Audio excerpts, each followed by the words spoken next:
Hello, good morning, friends. Myself Hardik Prajapati.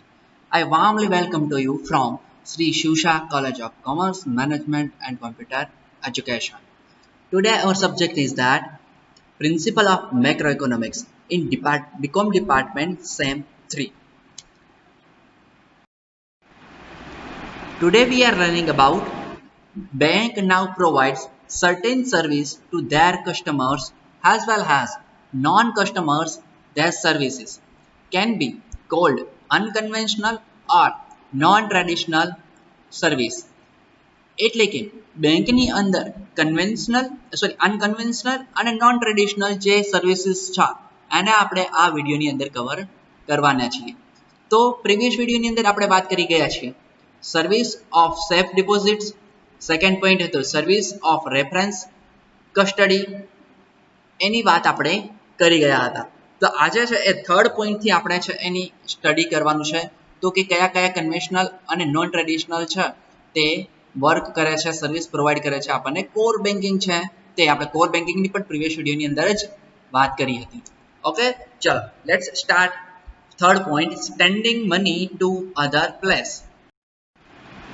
ચાલો એની સિવાયના ઘણા બધા પોઈન્ટ્સ છે, આપણે બધાને વન બાય વન આપણે એને સ્ટડી કરવાના છે. ઓકે, ચાલો તો થર્ડ નંબરનો ટોપિક છે sending money to other places.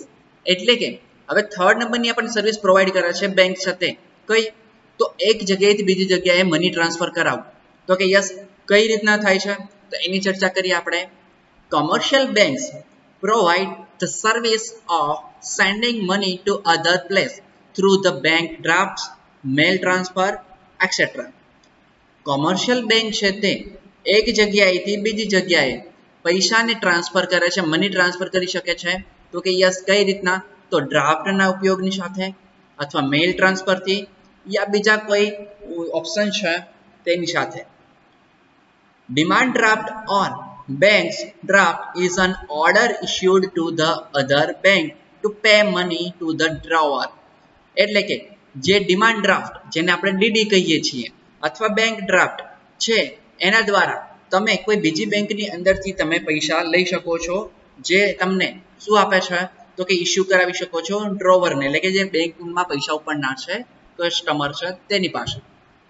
First of all, the drawer has to pay money to the bank to issue draft. એટલે કે સૌથી પહેલા જે બેંકની અંદર એકાઉન્ટ હશે તેની અંદર તમારે મની છે એને આપવી પડશે, જમા કરાવવી પડશે, એની માટે પે કરવી પડશે અને પછી તમને ડ્રાફ્ટ ઇસ્યુ કરાવવો પડશે. એટલે કે એક વસ્તુ વિચારશો તમે, ભાઈ આ જે સ્ટડી કરો છો જે અહીંયા લેક્ચરની અંદર, એ તમારે પોઈન્ટ વાઇઝ તમારે નોટ્સ બનાવી લેવાની છે, શોર્ટ નોટ. એટલે કે તમારા હેન્ડ રાઇટિંગ વાળી નોટ્સ હશે તો જલ્દી અને શોર્ટ ટાઈમની અંદર યાદ રહી જશે. ઓકે, તો આમાં જે ઇમ્પોર્ટન્ટ પોઈન્ટ્સ છે તેને તમારે નોટ ડાઉન કરતું રહેવાનું છે. ઓકે, ચાલ. બેંક્સ જે ચાર્જ કમિશન ફોર ઇશ્યુઇંગ ડ્રાફ્ટ. એટલે કે બેંક છે તમારી પાસે ચાર્જ વસૂલે છે. તો કે યસ, અને એમાંથી એને કમિશન મળતું હોય છે બેંકને આ જે ડ્રાફ્ટ ઇસ્યુ કરાવે છે એની માટે. It is not a necessary that the drawer is a customer. એટલે કે એવું જરૂરી નથી કે જે ડ્રોવર એટલે કે પૈસા ઉપાડનાર છે, જે મતલબ ડ્રાફ્ટ ઇસ્યુ કરે છે એ હંમેશા કસ્ટમર જ હોય. If the demand draft is in the name of the person, he can get money but it is issued as an account payable. શું કહે છે? તો એવું જેની ઉપર નામ લખેલું છે ડિમાન્ડ ડ્રાફ્ટ ઉપર, એ જ વ્યક્તિ એમાંથી શું કરી શકે છે? પૈસા ઉપાડી શકે છે. તો કે યસ, આપણે ડિમાન્ડ ડ્રાફ્ટનો યુઝ કરીએ છીએ. આપણે કોઈ ફી છે પેમેન્ટ કરતા હોઈએ, ત્યાં કોઈ એડમિશનની કોઈ પ્રોસેસ હોય ત્યાં આપણે ડીડી ભરીએ છીએ, સમજાય? તો આપણને ખ્યાલ છે કે એની ઉપર આપણે જે ઓર્ગેનાઇઝેશન છે, સંસ્થા છે, એના રિલેટેડ આપણે શું કરીએ છીએ તો આ ચેક અથવા ડ્રાફ્ટ આપતા હોઈએ છીએ. એના મતલબ એ ડાયરેક્ટ છે એના એકાઉન્ટની અંદર જ એ જ વ્યક્તિ ઉપાડી શકે છે અને એના એકાઉન્ટની અંદર જ શું થઈ જાય છે તો કે જમા થઈ જાય છે. The amount is ડિપોઝિટેડ in the account. અને આ જે અમાઉન્ટ છે એ શું થઈ જાય છે તો એકાઉન્ટની અંદર ડિપોઝિટ થઈ જાય છે. Then the person can withdraw. અને પર્સન છે એ એને વિથડ્રો કરી શકે છે, ઉપાડી શકે છે. ઓકે, ચાલો આ થઈ વાત આપણે sending money to the other place, એટલે કે એક જગ્યાએથી બીજી જગ્યાએ ટ્રાન્સફર કરીએ તેની. હવે આની જ અંતર્ગત વાત કરીએ, this money with the help of check. અને આ જે છે એ મની ટ્રાન્સફર કરવામાં આવે છે જ્યારે ચેકથી, ત્યારે Thus bank sends money through draft from one place to another. એટલે કે ચેક દ્વારા જ્યારે ટ્રાન્સફર થતી હોય છે, મની ટ્રાન્સફર થતી હોય છે ત્યારે thus bank sends money through the draft from one place to another. અને આ બેંક છે એ એક પ્લેસ થી બીજી જગ્યાએ શું કરે છે તો ડ્રાફ્ટ દ્વારા પૈસાને ટ્રાન્સફર કરાવે છે. ફોર મેલ ટ્રાન્સફર, તો મેલ ટ્રાન્સફર દ્વારા પણ થઈ શકે છે. The customer has to SII in a form. The money is then transferred from customer's account to the other's account as desired.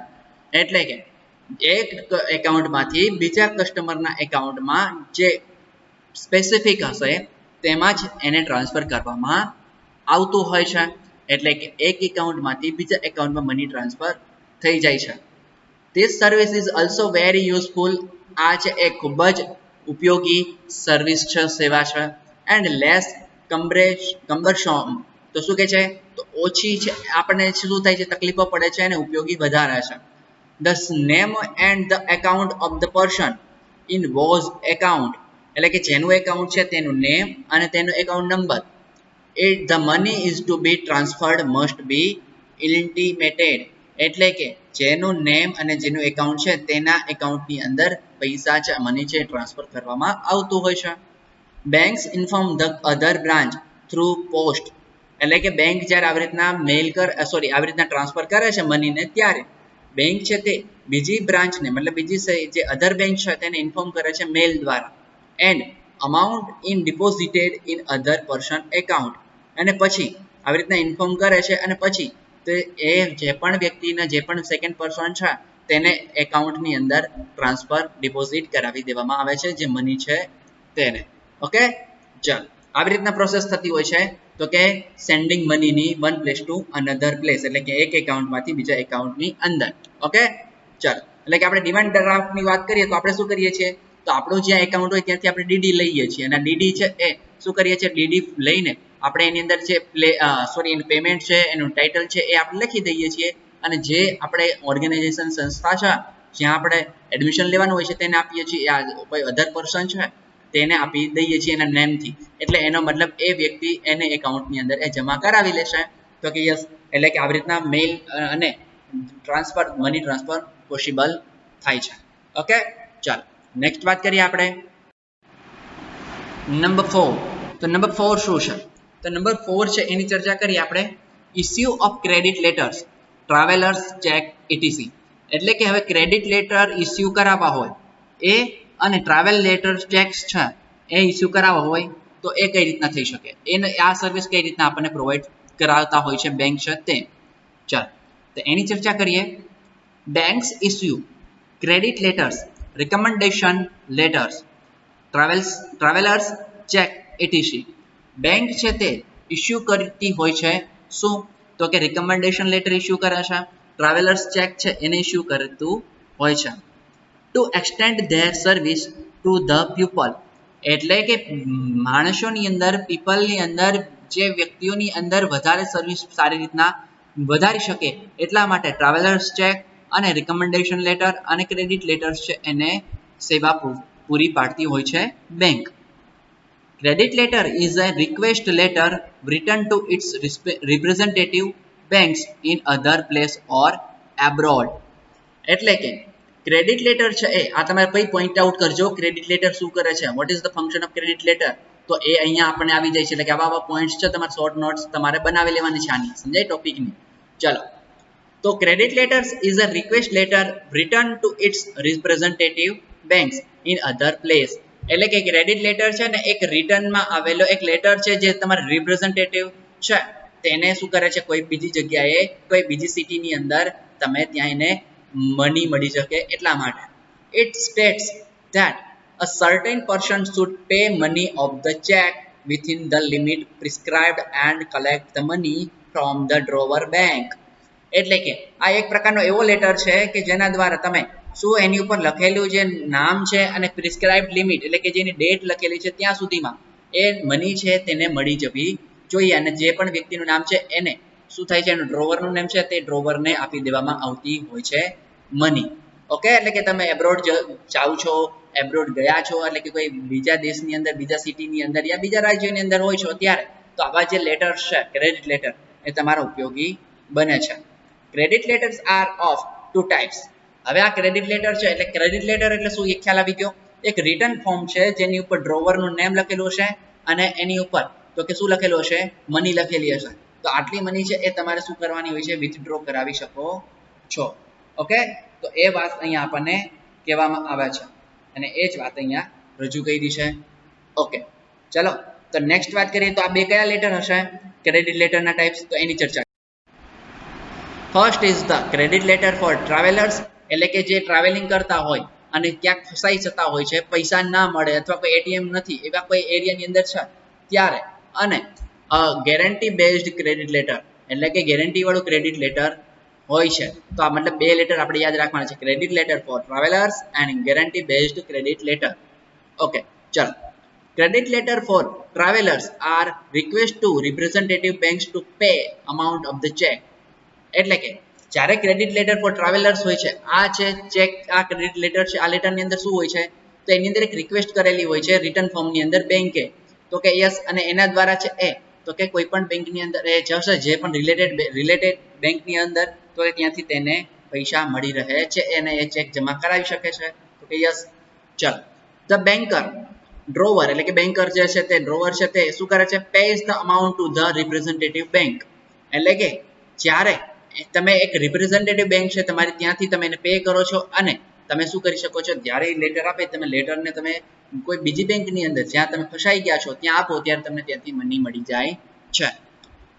It assures the drawer bank to pay the amount, એટલે કે જે શું કરે છે, તો drawer bank છે તે amount આને આપી દે છે. The drawee bank debits the amount in drawer bank's account, એટલે કે જે તમારે ડ્રોવી બેંક એટલે કે જ્યાંથી તમે પૈસા ઉપાડો છો, જે એરિયાની અંદર ફસાઈ ગયા છો અને ત્યાં બેંકની અંદર તમે પૈસા ઉપાડો છો, તો તમારા એકાઉન્ટમાંથી તેને કટ કરી લેવામાં આવતા હોય છે. ગેરંટી બેઝડ ક્રેડિટ લેટર્સ, એટલે કે હવે આ વાત થઈ ક્રેડિટ લેટર્સ ફોર ટ્રાવેલર્સ. હવે વાત કરીએ guarantee based credit લેટરની.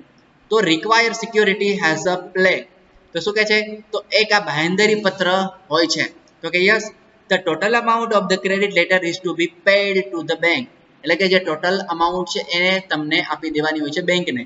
Identity card is issued to bearer of the credit letter, એટલે કે જે આઈડેન્ટિટી કાર્ડ છે એને પણ અહીંયા આપવાનું હોય છે.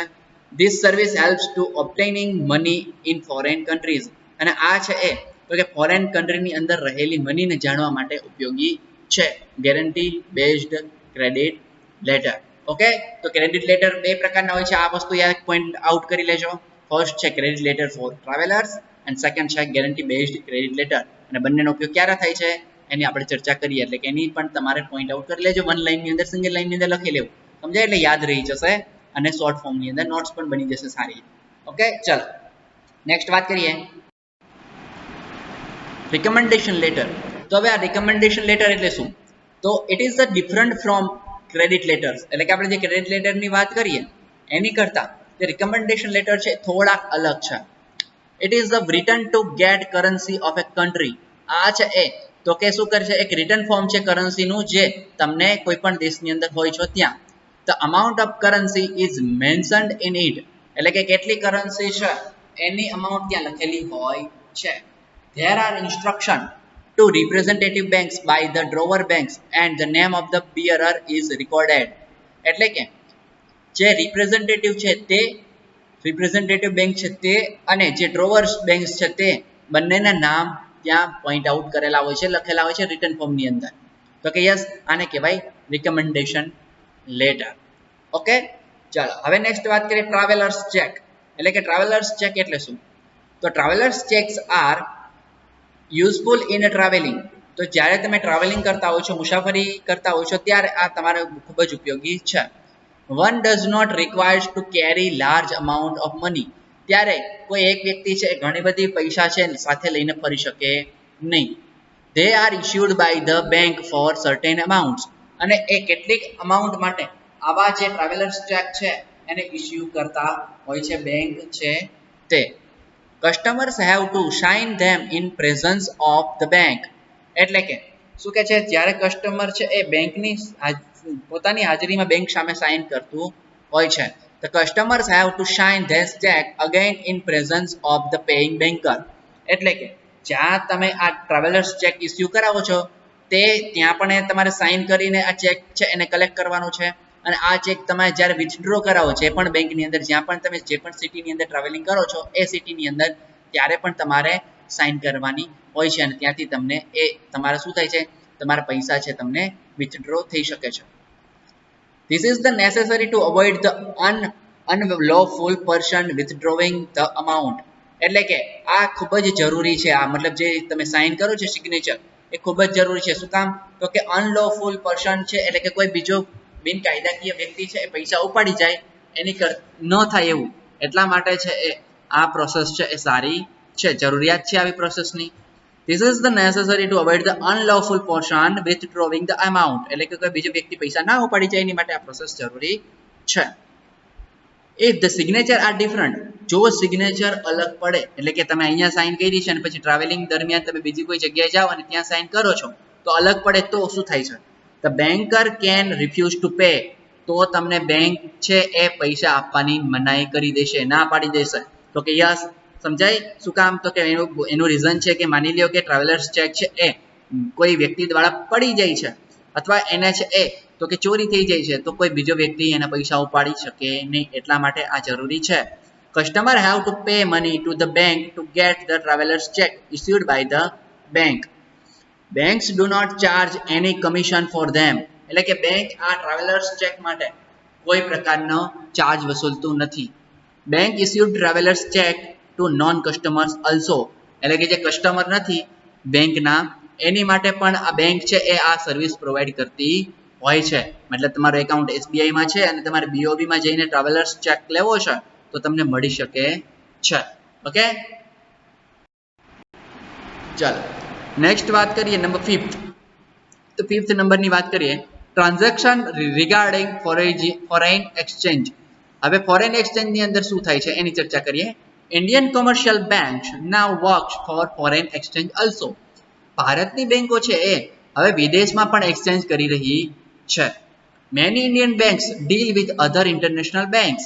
તો એવી ઘણી બધી બેંકો છે જે વિદેશની બેંકો સાથે ઇન્ટરનેશનલ બેંકની સાથે શું કરે છે ડીલ કરી રહી હોય છે લાઈક આઈસીઆઈસીઆઈ.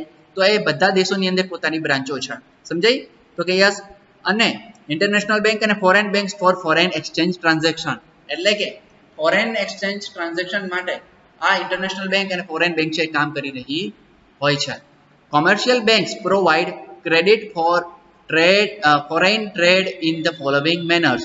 કોમર્શિયલ બેંક છે એ પ્રોવાઈડ કરે છે ક્રેડિટ અને એ નીચે મુજબ છે. કઈ રીતના તો ચલો ફર્સ્ટ છે એની ચર્ચા કરીએ. ક્રેડિટ ઓર ફાઇનાન્સ ફોર પેકિંગ. એટલે કે પેકિંગ માટે તમારે ક્રેડિટ અને ફાઇનાન્સ પ્રોવાઈડ કરાવવું. કેશ ફાઇનાન્સ એટલે કે જે રોકડ પૈસા છે એને પ્રોવાઈડ કરાવવા. Credit landing against bills of exchange. એટલે કે જ્યારે એક્સચેન્જ થતું હોય છે ત્યારે તમારે શું કરવા બિલ્સ બનાવવા. By discounting export bills. એટલે કે તમારે જ્યારે એક્સપોર્ટ બિલ હોય છે ત્યારે એની અંદર એરર આવે છે ત્યારે. By guiding in the procedure of foreign exchange restriction. એટલે કે જ્યારે કોઈ વિદેશની અંદર ચાલી રહેલા એક્સચેન્જ છે તેને ઉપર રિસ્ટ્રિક્શન હોય ત્યારે. By preparing the documents for transport octroi etc. જ્યારે ટ્રાન્સપોર્ટ માટે શું કરે એક્સપોર્ટ ઓક્ટ્રોય નહીં પણ એક્સપોર્ટ છે સમજાય. તો એક્સપોર્ટ અને ટ્રાન્સપોર્ટ કરવું હોય ત્યારે એના ડોક્યુમેન્ટ માટે. however there is shortage of skilled personnel is foreign exchange trade and therefore commercial banks are not able to play very important role in the foreign exchange trade. એટલે કે જ્યારે સ્કિલની લઈને કોઈ પ્રોબ્લેમ થાય ત્યારે તો એ સારો એવો ઇમ્પોર્ટન્ટ રોલ ભજવતી નથી. આપણી ફોરેન બેંક છે જે ફોરેન એક્સચેન્જ ટ્રેડ કરી શકતી નથી. તો કે યસ. ચાલો નંબર 6 ની વાત કરીએ તો નંબર 6 શું કે છે તો એની ઉપર ચર્ચા કરીએ. એટલે કે આપણે બધી છે એની આપણે વાત અહીંયા કરી છે. ચલો function of a referee for customers. એટલે કે ગ્રાહકોના રેફરી તરીકે એટલે કે એક મધ્યસ્થી તરીકે કામ કરતું હોય છે બેંક. તો આ સર્વિસ કઈ છે એની ચર્ચા આપણે કરીએ. ચલો commercial banks also act has referee for customers. એટલે કે ગ્રાહકો માટે એક રેફરીની જેમ બેંક કોમર્શિયલ બેંક છે એ કાર્ય કરતી હોય છે. they provides data regarding the financial status of the customers. તે છે એ ગ્રાહકોની આર્થિક સ્થિતિ મુજબ સંબંધિત ડેટા છે એને પ્રોવાઈડ કરતી હોય છે.